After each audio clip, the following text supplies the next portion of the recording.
बिस्मिल्लाहिर्रहमानिर्रहीम। अस्सलाम वालेकुम नाज़रीन। दरियानी जो प्रोग्राम क़शमोर टॉक सां आऊं आहियां सुभान कोसो। नाज़रीन, अॼु जंहिं शख़्सियत सां अवांजी मुलाक़ात कराईंदासीं उहे कंहिं तारीफ़ जा मोहताज न आहिनि। सरदार मुनीर अहमद ख़ान दश्ती साहब, जंहिंजे क़शमोर यात्रा वॾा सवाल ऐं ख़दशा पैदा बि कया आहिनि।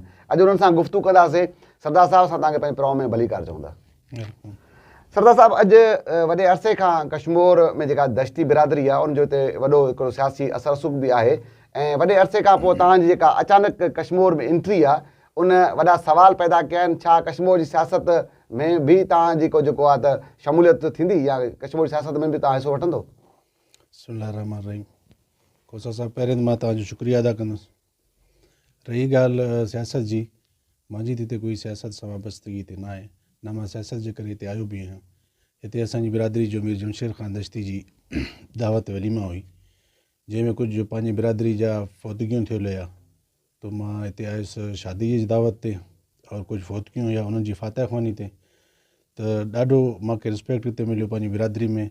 मां उन्हनि जो बि थोराइतो आहियां, जंहिंमें मीर जमशेद ख़ान दश्ती आहे, मीर तारिक ख़ान दश्ती आहे, मुक़दम नूर हसन ख़ान दश्ती आहे, और तव्हांजो मीर रोशनदीन दश्ती आहे, और काफ़ी मुंहिंजा दश्ती बिरादरी जेके बि हिते आहिनि उन्हनि जी वॾी महिरबानी। उन्हनि असांखे प्रोटोकॉल ॾिनो, वॾी असांखे इज़त ॾिनी, उन्हनि जी वॾी महिरबानी आहे। बाक़ी सियासत सां कोई असांजी हिते तालुक़ु कोन्हे को। असां इहो ई चाहियूं था खणी दश्ती बिरादरी किथे बि हुजनि, सभु हिकु हुजनि, मुतफ़िक़ हुजनि, इताद कनि, त सभ जे मज़बूती आहे और क़ौम असांजी मज़बूत रहंदी।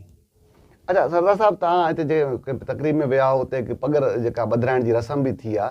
छा सम्झो था त हितां जेके माण्हू आहिनि उहे पहिरियां जेके लीड कनि था उन्हनि खां नाराज़ आहिनि त उहा जेका पग जी रस्म थी आहे, या रिवायती जीअं थींदो आहे हिकिड़ो माण्हू महिमान ईंदो आहे उन महिमान खे जेका पग बदिराइबी आहे, इहा रस्म हिकु जीअं जंहिंखे चई सघूं था त सरदारी वारी पग चई सघूं था, या जेके हिकिड़े महिमान खे पग बदिराई वेंदी आहे जो मान मर्तबे में इहा पग उहा आहे? दादा, गुज़ारिश इहो आहे की दस्तारबंदी जी ॻाल्हि ताणी त पहिरें जेकी रस्म रिवायत आहिनि त उहे पहिरें थियल हूंदा आहिनि, हिकिड़ो सिस्टम आहे। बाक़ी हिते मां पहिरीं बि तव्हांखे इहो ॿुधाए चुको आहियां की मां आयो आहियां वलीमे ते। वलीमे जी ख़ुशी में उन्हनि जी महिरबानी आहे, जेके महिमाननि सां महिमानवाज़ी कंदा आहिनि उन हिसाब में बि बदिराई हुई। बाक़ी उहो बि मां पंहिंजी क़ौम जी बिरादरी जो वॾो आहे, मुंहिंजी हिते बिरादरी आहे सॼी। सही। अच्छा सरदार साहब, हिकिड़ो तव्हांजी जीअं मां पहिरियों चयो त तव्हां हिते आया हो, उन खां पोइ हिकिड़ो सोशल मीडिया ते हिकिड़ो बहस मुबाहिसो बि शुरू थी वियो आहे। मां हाणे हिकिड़ा पोस्ट ॾिसां पियो कश्मीर जा, जिन तव्हांजे दोस्तनि तव्हांजे हक़ में रखिया ऐं कैप्शन उन्हनि जो त सरदार जेको आहे त मुनीर अहमद ख़ान दश्ती साहब आया आहिनि, त उते कुझु माण्हुनि उते एतिराज़ वारियो ऐं बहस कयो त चीफ सरदार त जेको आहे चाकर ख़ान दश्ती साहब आहिनि, तव्हां इहे कीअं था चओ? तव्हां हिन बारे में छा चवंदो साईं? अदा ॾिसो, ॻाल्हि ॿुध, उहो बि असांजो भाउ आहे, को मसइलो ई न आहे। उहो अगरि पंजाब में रहियल आहे, हिते रहियल आहे, उन चीज़ ते ॾिसो न, उन टॉपिक ते बहस बि असांखे करणी न आहे। क़ौम आहे, बिरादरी आहे, एन टाइम शादी आहे, मां आयो आहियां शादी ते पंहिंजी बिरादरी सां मिलियुमि। बाक़ी कुझु हाणे तनक़ीद करनि या कुझु करनि, उहो उन्हनि जी मर्ज़ी आहे, उहो जेको चई सघनि था। अच्छा सरदार साहब, दश्ती बिरादरी जो हिते वॾो वोट बैंक आहे ऐं वॾे अरसे खां हिते दश्ती रहनि था, पर असां जेको ॾिठो आहे जिते जिते दश्ती रहनि था उते सियासी तौर ते उन्हनि खे जेके कमकार थींदा आहिनि उन्हनि खे नज़रअंदाज़ कयो वेंदो आहे ऐं उन्हनि जा जेके ख़ासि तौर जेको मां ॾिठो आहे त कमु नथा थियनि। तव्हां हिते आया हो, पंहिंजी बिरादरी सां मिलिया हो, छा तव्हां पंहिंजे माण्हुनि जी मालिकी कंदो?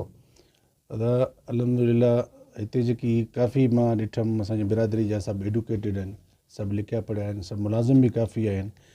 ॾिसो त कमकार जेको बि सियासी हिते हूंदो, जंहिंखे वोट कंदा, जंहिंजे इलाइक़े में रहनि था, जंहिंजी सपोर्ट करनि था, त लाज़मी उहो बि इलाइक़े जे कमकार कंदा। अॼुकल्ह दौर तव्हां पाण ॾिसो, सोशल मीडिया जी दौर आहे, जिते जेको कमु कंदो त उनखे साफ़ ज़ाहिर वोट बि मिलंदा।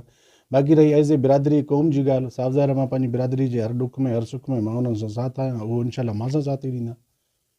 सरदार साहब, मुल्की सियासत में हिकिड़ी गर्मा गर्मी हले पई, PDM जलसा पई करे, तव्हां छा था सम्झो इमरान ख़ान जो जेको मुस्तक़बिल आहे, वाक़ई जेको PDM चए थी त इमरान ख़ान खे घर रवानो कंदासीं या इहे जलसा ई थी वेंदा बसि?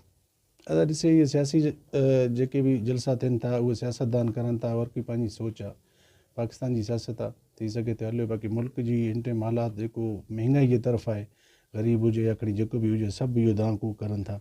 पोइ हाणे हुकूमत जी मर्ज़ी आहे, जेतिरे तक उनखे हलाइनि, जेतिरे तक उहो डिसाइड करनि। अच्छा सरदार साहब, हिते ईअं थींदो, असां वटि ईअं थींदो रहियो आहे त जेके बि बिरादरियुनि जा चङा मुड़ुस हूंदा आहिनि, सरदार हूंदा आहिनि या वॾेरा हूंदा आहिनि, उहे जेके सियासतदान हिते इलेक्शन विढ़नि था उन्हनि सां उन्हनि जो गठजोड़ बि हूंदो आहे ऐं इलेक्शन में उहे उन्हनि जी मदद बि कनि था, पर जेके उनजे बिरादरी जा जेके रियल मामलात आहिनि ऐं उहे हल नथा थी सघनि। तव्हां कश्मीर आया हो ऐं तव्हांजो वॾे अंदाज़ में हिकिड़ो इस्तक़बाल थियो आहे ऐं ज़ाहिरी ॻाल्हि आहे तव्हां हाणे स्क्रीन ते बि कुझु माण्हू जेके सियासी माण्हुनि जी नज़र में आया हो, सुभाणे ज़ाहिरी ॻाल्हि आहे उहो माण्हू तव्हांखे अप्रोच कंदा त भई असां पंहिंजे बिरादरी खां वोट वठी ॾियो, तव्हांजी तरजीहात छा हूंदी, त कहिड़े तरीक़े सां हुनजी मदद कंदो?